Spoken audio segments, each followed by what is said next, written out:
नमस्कार, जय श्री राम। मैं रिया ठकराल कक्षा 9वीं सर्वितकारी विद्या मंदिर की छात्रा भाषण प्रतियोगिता में भाग ले रही हूँ। मेरे भाषण का विषय है श्री राम का आदर्श जीवन। राम सिर्फ एक नाम नहीं है, राम तो हिंदुस्तान की सांस्कृतिक विरासत है। राम हिंदुओं की एकता और अखंडता का प्रतीक है। राम सनातन धर्म की पहचान है। राम सिर्फ दो अक्षरों का नाम नहीं, राम तो प्रत्येक प्राणी में रमा हुआ है।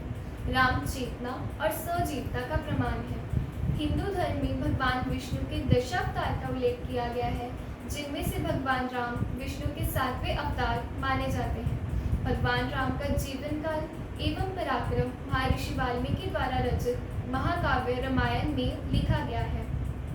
फिर तुलसीदास जी ने भी भक्ति काव्य श्री रामचरितमानस की रचना कर श्री राम को आदर्श पुरुष बताया। श्री राम का जन्म त्रेता युग में हुआ था। भगवान राम एक आदर्श व्यक्तित्व व उनका जीवन एक आदर्श जीवन का प्रतीक है। भगवान राम न केवल एक आदर्श पुत्र थे, बल्कि वह एक आदर्श पति और आदर्श भाई भी थे। भगवान राम का जीवन भारतीय संस्कृति में आदर्श, मर्यादा, विनय, विवेक, लोकतांत्रिक मूल्य व संयम का सबसे बड़ा उदाहरण है। भगवान राम की कथा भारतीय संस्कृति में कई सदियों से रची बसी है। कई सदियों से मर्यादा पुरुषोत्तम राम का जीवन लोगों को सही राह पर चलने की प्रेरणा देता आ रहा है। लेकिन क्या भगवान राम से जुड़ी कथा केवल एक कहानी है? क्या भगवान राम केवल एक कल्पना है? क्या हमारे पास भगवान राम के सच होने का कोई प्रमाण है? कहा जाता है कि 5वीं से 4वीं शताब्दी ईसा पूर्व, जिस काल को ऋग्वेद का काल कहा जाता है, तब महर्षि वाल्मीकि जी ने रामायण की रचना की।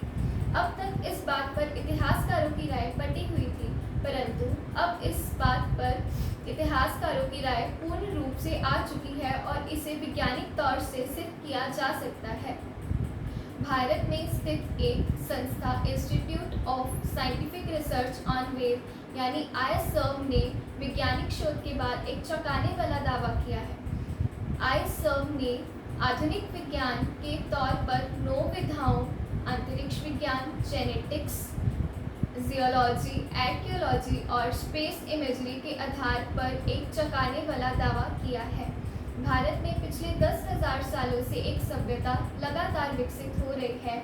वेद और रामायण में कई आकर्षणीय और खगोलीय चित्रों का वर्णन किया गया है, जिन्हें आधुनिक तौर से सिद्ध किया जा सकता है। भगवान राम ने दया कर सभी को अपनी छत्र छाया में लिया। उनकी सेना में पशु, दानव व मानव सब जुड़े हुए थे। उन्होंने सबको आगे बढ़ने का अवसर दिया। हनुमान व नल नील को समय समय पर नेतृत्व करने का अधिकार व सुग्रीव को राज्य उन्होंने ही प्रदान किया। अंततः ये कहा जा सकता है कि भगवान राम का जीवन एक आदर्श जीवन व उनका व्यक्तित्व एक आदर्श व्यक्तित्व का सबसे बड़ा प्रमाण है। मैं सीताराम जी के ऊपर 2 भजन की लाइनें पेश करना चाहूँगी। सीताराम सीताराम सीताराम कहिए, चाहे विधि राखे राम, ताहे विधि रखिए। जय श्री राम, जय जय श्री राम। जय हिंद, जय भारत।